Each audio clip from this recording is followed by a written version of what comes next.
بنگلہ دیش جو کبھی پاکستان کا حصہ تھا۔ بنگلہ دیش کا قیام 1971 میں ہوا جب مشرقی پاکستان نے مغربی پاکستان سے علیحدگی اختیار کی۔ اس علیحدگی کی بنیادی وجوہات میں لسانی، ثقافتی اور معاشی امتیاز شامل تھے۔ مشرقی پاکستان کی آبادی نے محسوس کیا کہ ان کے ساتھ ناانصافی ہو رہی ہے، خاص طور پر زبان کے مسئلے پر۔ 1948 میں جب اردو کو پاکستان کی واحد قومی زبان قرار دے دیا گیا تو مشرقی پاکستان میں بنگلہ زبان کے حق میں مظاہرے ہوئے، جن میں کئی افراد جان سے گئے۔ یہ لسانی تحریک بعد میں آزادی کی تحریک میں تبدیل ہو گئی۔ 1971 میں پاکستان اور بھارت کے درمیان جنگ کے موقع پر مشرقی پاکستان نے آزادی کی تحریک زور و شور سے شروع کر دی اور اس کے نتیجے میں بنگلہ دیش کے نام سے ایک خود مختار ملک بن گیا۔ بنگلہ دیش جنوبی ایشیا کا ایک خوبصورت اور گنجان آباد ملک ہے جو 1971 میں پاکستان سے آزادی حاصل کرنے کے بعد ایک خود مختار ریاست کے طور پر ابھرا ہے۔ اس کا دارالحکومت ڈھاکہ ہے جو نہ صرف ملک کا سب سے بڑا شہر ہے بلکہ معاشی، تعلیمی اور ثقافتی سرگرمیوں کا مرکز بھی ہے۔ اب ہم بات کرتے ہیں بنگلہ دیش کے کل رقبہ اور آبادی کی۔ بنگلہ دیش کا کل رقبہ تقریباً 1,47,570 مربع کلومیٹر ہے، جو اسے دنیا کے نسبتاً چھوٹے مگر سب سے زیادہ آبادی والے ممالک میں سے ایک بناتا ہے۔ یہاں کی کل آبادی تقریباً 17 کروڑ سے زائد ہے اور آبادی کی گنجانی اسے دنیا کا 8واں سب سے زیادہ آبادی والا ملک بناتی ہے۔ بنگلہ دیش میں سب سے بڑا مذہب اسلام ہے جس کے پیروکار تقریباً 90% ہیں۔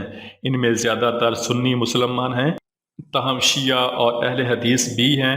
اس کے علاوہ دیگر فرقے جیسے احمدی ہندو مت دوسرے نمبر پر ہے جس کے پیروکار تقریباً 8.5% ہیں۔ اس کے علاوہ بدھ مت اور عیسائیت جیسے اقلیتی مذاہب سے تعلق رکھنے والے افراد بھی بنگلہ دیش میں رہتے ہیں۔ ملک میں مذہبی ہم آہنگی کو فروغ دینے کی کوشش کی جاتی ہے، تاہم بعض اوقات مذہبی اقلیتوں کو چیلنجز کا سامنا بھی کرنا پڑتا ہے۔ بنگلہ دیش کی تعلیم کی بات کریں تو بنگلہ دیش کا تعلیمی نظام سرکاری اور نجی دونوں شعبوں پر مشتمل ہے۔ حکومت کی کوشش ہے کہ سب بچوں کو بنیادی تعلیمات مہیا کی جائیں اور کئی علاقوں میں مفت تعلیم اور کتابیں فراہم کی جاتی ہیں۔ ملک میں شرح خواندگی میں بہتری آئی ہے اور یہ تقریباً 75% کے قریب ہے۔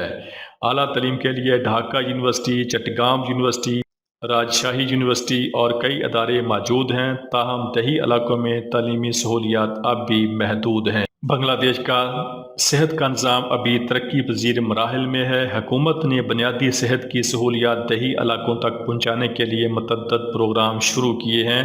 شہروں میں بہتر ہاسپٹل اور نجی کلینک دستیاب ہیں، لیکن دیہی علاقوں میں صحت کی سہولیات محدود اور اکثر ناکافی ہیں۔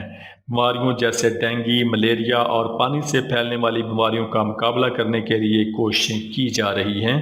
بنگلہ دیش کی سرکاری زبان بنگلہ ہے جو عوام کی اکثریت بولتی ہے اور سمجھتی ہے۔ انگریزی کو بھی سرکاری کاموں اور اعلیٰ تعلیم میں استعمال کیا جاتا ہے۔ کچھ اقلیتی گروہ اپنی مقامی زبانیں بھی بولتے ہیں۔ بنگلہ دیش کی سرحدیں 3 طرف سے بھارت سے ملتی ہیں، جبکہ جنوب مشرق میں اس کی سرحد میانمار برما سے لگتی ہے۔ اس کے جنوب میں خلیج بنگال واقع ہے جو اسے سمندری راستوں سے جوڑتی ہے۔ بھارت کے ساتھ بنگلہ دیش کی زمینی سرحد دنیا کی سب سے بڑی زمینی سرحدوں میں شمار ہوتی ہے۔ بنگلہ دیش کی شہری زندگی مصروف، جدید اور تیز رفتار ہے۔ شہروں میں بلند و بالا عمارتیں، تعلیمی ادارے، کاروباری مراکز، بہتر سہولیات موجود ہیں۔ اس کے برعکس دیہی زندگی سادہ اور قدرتی ماحول سے قریب تر ہے۔ دیہی علاقوں میں لوگ زراعت، ماہی گیری اور دستکاری جیسے پیشوں سے منسلک ہیں۔ دیہی کمیونٹی میں لوگ ایک دوسرے کے ساتھ گہرے سماجی تعلقات رکھتے ہیں۔ بنگلہ دیش ایک جمہوری ملک ہے جہاں پارلیمانی نظام حکومت رائج ہے۔ صدر مملکت کا عہدہ علامتی ہوتا ہے جبکہ وزیر اعظم حکومت کا سربراہ ہوتا ہے۔ ملک میں کئی سیاسی جماعتیں فعال ہیں جن میں عوامی لیگ اور بنگلہ دیش نیشنلسٹ پارٹی BNP نمایاں ہیں۔ سیاسی منظر اکثر کشیدگی کا شکار رہتا ہے اور انتخابات کے درمیان دھاندلی اور تشدد کے الزامات لگتے ہیں۔ بنگلہ دیش کی معیشت تیزی سے ترقی کر رہی ہے۔ ٹیکسٹائل اور گارمنٹس کی صنعت ملک کی معیشت کا ستون ہے، جو برآمدات کا بڑا حصہ فراہم کرتی ہیں۔ اس کے علاوہ زرعی شعبہ، خاص طور پر چاول اور جوٹ کی پیداوار بھی معیشت میں اہم کردار ادا کرتے ہیں۔ حالیہ برسوں میں آئی ٹی، فارماسیوٹیکل اور تعمیراتی شعبوں میں بھی ترقی دیکھی گئی ہے۔ بنگلہ دیش نے غربت میں کمی، خواندگی میں اضافہ اور صحت کے شعبے میں بہتری کے لیے مختلف پروگرام شروع کیے ہیں، جن کے مثبت نتائج سامنے آ رہے ہیں۔ بنگلہ دیش کی ثقافت کی بات کریں تو بنگلہ دیش کی ثقافت متنوع اور رنگا رنگ ہے، جو بنگالی زبان، ادب، موسیقی، رقص اور فنون لطیفہ میں جھلکتی ہے۔ رابندر ناتھ ٹیگور اور قاضی نظر الاسلام جیسے عظیم شعراء نے بنگالی ادب کو عالمی سطح پر متعارف کروایا ہے۔